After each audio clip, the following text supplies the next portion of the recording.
Okay, let's dive into something I think, well, pretty much everyone deals with, right? Oh, absolutely. That little voice, that nagging doubt that seems to pop up at the worst times. Yeah, the one that knows exactly how to push your buttons. Exactly. So today we're doing a deep dive into the inner critic. We're pulling insights from some really helpful material, excerpts titled Silencing Your Inner Critic. And the goal here really is to, cut through the noise a bit, understand what this thing is, maybe where it comes from. Yeah, how it shows up.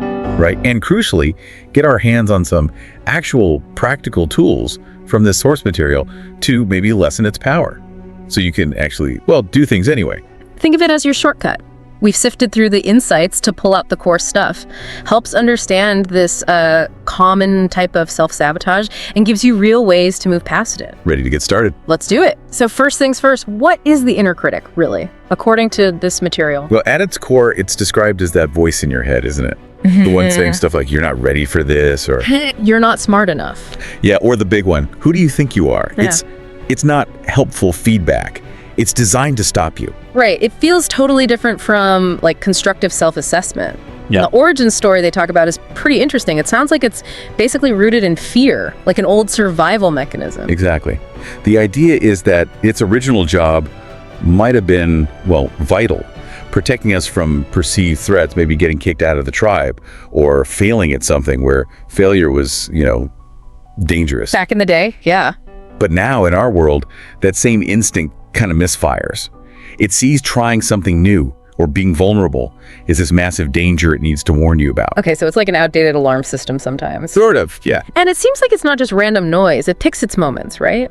When does this voice tend to get loudest? The material points to a few key times. Definitely right before you try something new, something outside your comfort zone. Makes sense. Also, when you're doing creative work, art, writing, launching a project, big time then. And when you need to ask for something important, a promotion maybe, or help from someone, even like expressing deeper feelings. Vulnerability again. Yeah. And definitely when you're thinking about making really bold decisions, big life changes.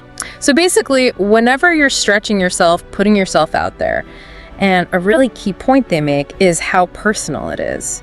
It uses your specific fears against you. Absolutely. It's not generic criticism. It knows your weak spots, your past slip-ups, the things you worry about.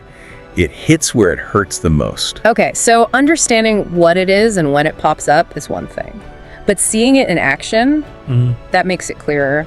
And the source gives a really powerful real-world example. Yeah, they bring up J.K. Rowling, which is just, wow, such a perfect illustration. Right, 12 rejections before Harry Potter got published. 12. Can you even imagine? Each no, just feeding that inner voice. Oh, totally. You can almost hear it, can't you? The material suggests her critic was probably saying things like, you're wasting your time, this is never going to work, just give up. Must have been incredibly loud. Debilitating almost. But the takeaway, the really important part of her story here, is that she didn't let it win. Right. She heard the voice, felt the doubt, got the rejections, and kept writing anyway. And that really highlights what courage is, doesn't it? According to this perspective anyway, it's not about not feeling doubt or fear. No, not at all. Courage is being willing to act even when you feel it. You acknowledge the fear, you hear the critic, but you take the step. Which leads us perfectly into the how-to, because this isn't just about understanding the problem. The source offers some really simple but apparently effective tools to manage this voice. What are the main strategies? Okay, so there are 3 core ones they suggest. First, name the voice. Name it, give it a silly nickname. Exactly, like Naggy Nancy or Doubtful Dave or, whatever feels right. Maybe even a bit absurd. Huh. Why? What does that do? Well, the idea is it creates separation.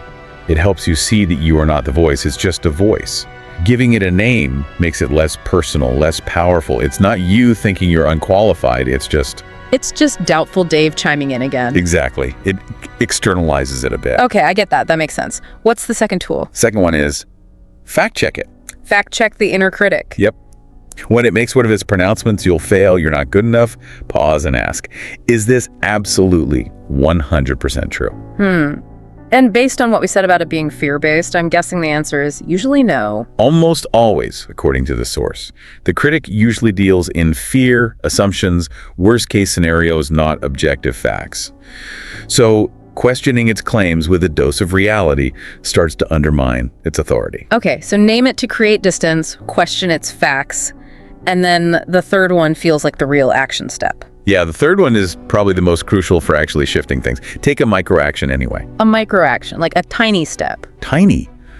The core idea is to prove the voice wrong by simply showing up and doing something, however small, that goes against what it's telling you. So even when it's screaming, don't do it, you just do a little bit of it. Precisely. Because, as this perspective points out, action builds confidence.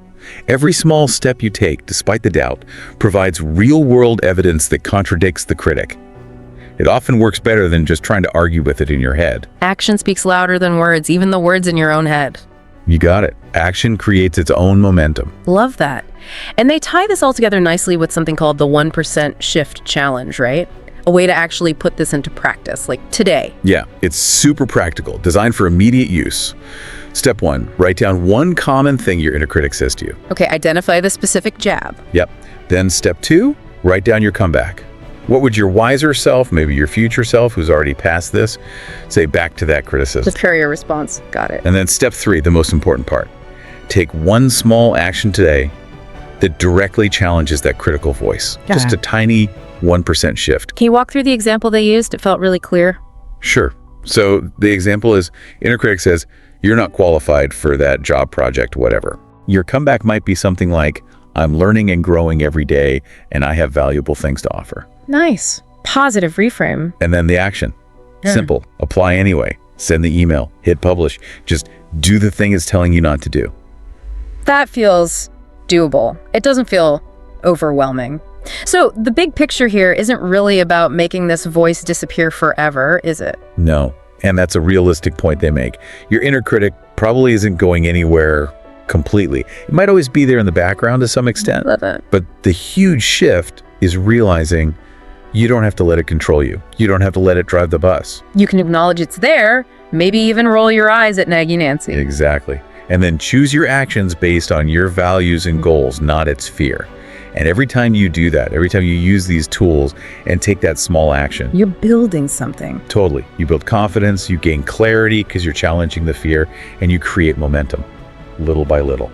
It's definitely a practice, not a one-and-done fix. Mhm. And they leave us with a really great analogy, something to kind of chew on after we wrap up. It's such a good one. It really sums it up.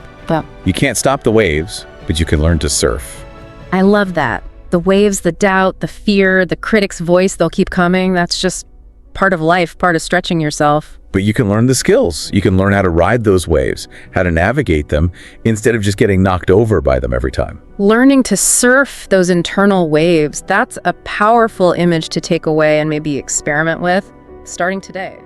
If you loved this episode of The 1% Shift and want more bite-sized motivation to transform your life one small step at a time, make sure to subscribe to the channel and hit the bell icon so you never miss an episode. And if you're ready to take the next step in your journey, click the video right here. It's packed with insights that will keep you growing, shifting, and showing up every day. Remember, it's not about being perfect. It's about getting 1% better every single day.